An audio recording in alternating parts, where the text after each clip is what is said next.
Today's forgiveness declaration card draw and reduction reading. Number 70. I forgive myself for believing that the ego has my back. Okay. And here is the reduction. Because the ego always speaks first and is loud, it is hard not to pay attention to it. Not listening to it is a skill we have to develop. Ego is confusion, hate, and immediate gratification.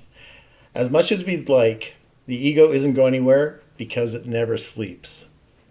And the quote from the Course in Miracles is, "You believe that without the ego, all would be chaos. Yet I assure you that without the ego, all would be love."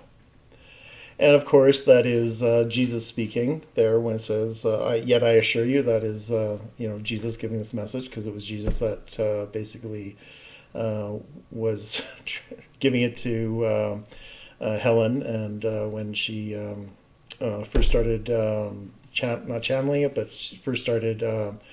I'm not sure what the word is. I don't know if channeling is the right word, but she's the one that basically it came through her on that. How I often refer to the ego as salsa and the Holy Spirit that of avocados.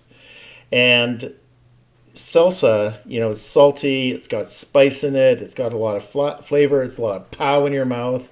And avocados are very sublime and very subtle. And if you actually eat an avocado or have some avocado after you have some salsa, you probably won't taste anything. It'll probably be really nothing really there compared to the salsa.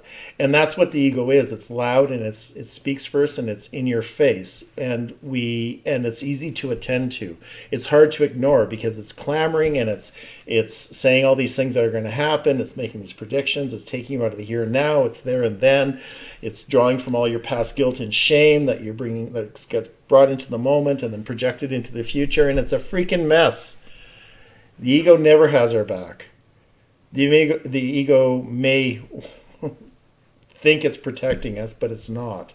And we have to learn how to stop listening or stop tasting the salsa and actually, embracing the sublime of the avocado or the Holy Spirit.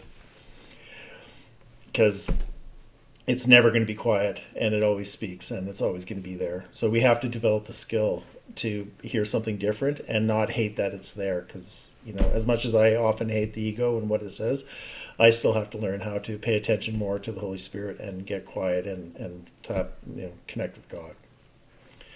This image, well, for any Neil Young fans in the audience or listening to this, when I make the reference to Rust Never Sleeps, well, that's kind of the idea of this image, that the ego never sleeps. And it's the play with this image specifically is the fact that what we have here is some rust. It's on a bridge. Surprising, it actually this bridge has this much rust, but that's a separate topic altogether. And you can see how the rust is eating it away, and how we think it's steady and secure, that until we look at it, then we realize it's not. But the ego never has our back. God has our back. Holy Spirit has our back. We just need to tune into him and pay attention to it. Thanks so much for watching the video. I'm Luc Bouchard, and if you think the ego's out to help you, well, suffer some more, because that's what it brings to our lives.